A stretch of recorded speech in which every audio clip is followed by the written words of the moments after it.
They score! They score! Welcome to God's Playbook with your host, Father Rico Passero. Lock at the 20, 10, 5, touchdown! Touchdown! Let's play ball. A little bit rusty.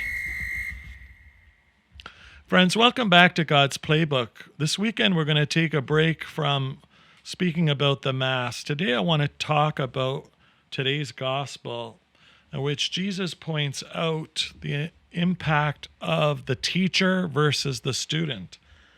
And so he says in the Gospel of Matthew, chapter 23, "But you are not to be called rabbi, for you have one teacher, and you are all students." This whole concept of you have one teacher suggests that it is Jesus alone who has the power to tell us what to do. The Blessed Mother's words, do whatever he tells you. It's a reminder to us. We just heard a few days ago in the daily readings, we heard it spoken of the commandment. What is the greatest commandment? That's what we heard yesterday on Friday in the gospel. Jesus is the one who tells us what we should and shouldn't be doing. He's the teacher. Now, with back to school just over a week away, parents celebrating, teachers not so much, students definitely not celebrating, we notice that in the classroom, the teacher dictates what takes place. The subject, what time is recess, when test exams are given, etc. The students don't run the roost. Imagine if the students ran the classroom. Sometimes, sadly, when there's a supply teacher, the students do run the classroom and chaos continues in the classroom. So what we need to do is to make sure that we realize that Jesus is the teacher and we are the student, which suggests that the teacher makes the rules, gives us the guidelines, sets the standard, and is able to evaluate.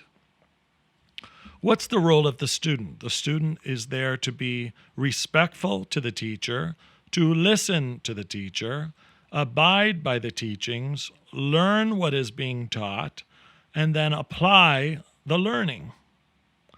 So again, it is Jesus who is teaching, and we as students are to receive his teachings, apply it to our lives, and then make sure that we build the kingdom by living out those teachings.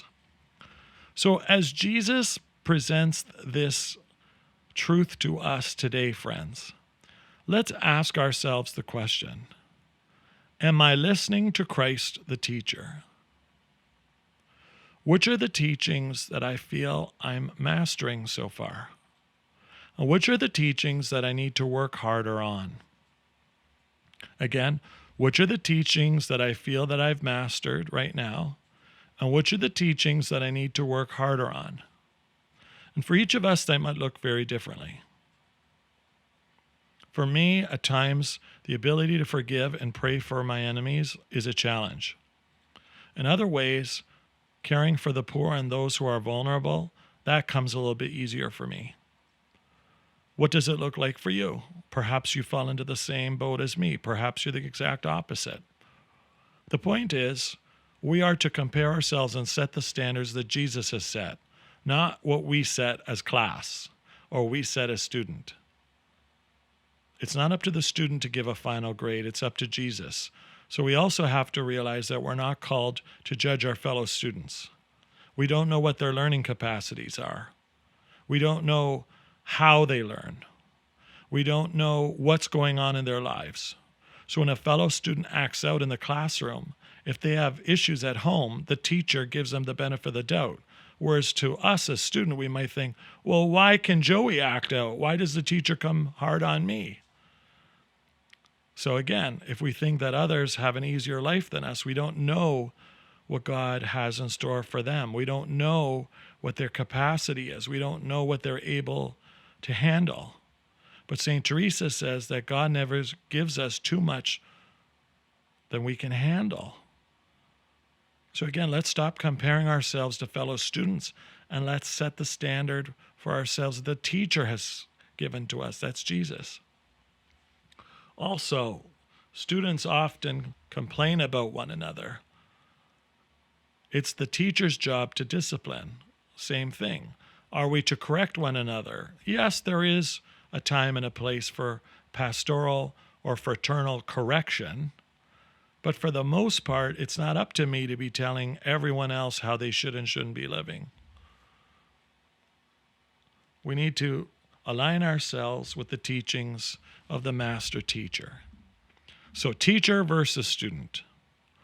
Am I willing to A, accept my place as a student, B, realize the teachings that I need to work on, and C, work on them?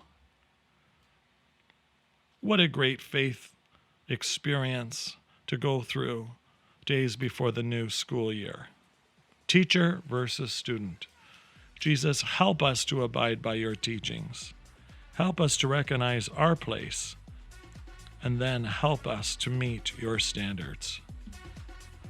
For God's Playbook friends, I'm Father Rico. God loves you, and so do I. If you like what you hear, please consider supporting us using any of our affiliate links in the description below via Buzzsprout, Ko-Fi, or GoFundMe. Thanks, and God bless.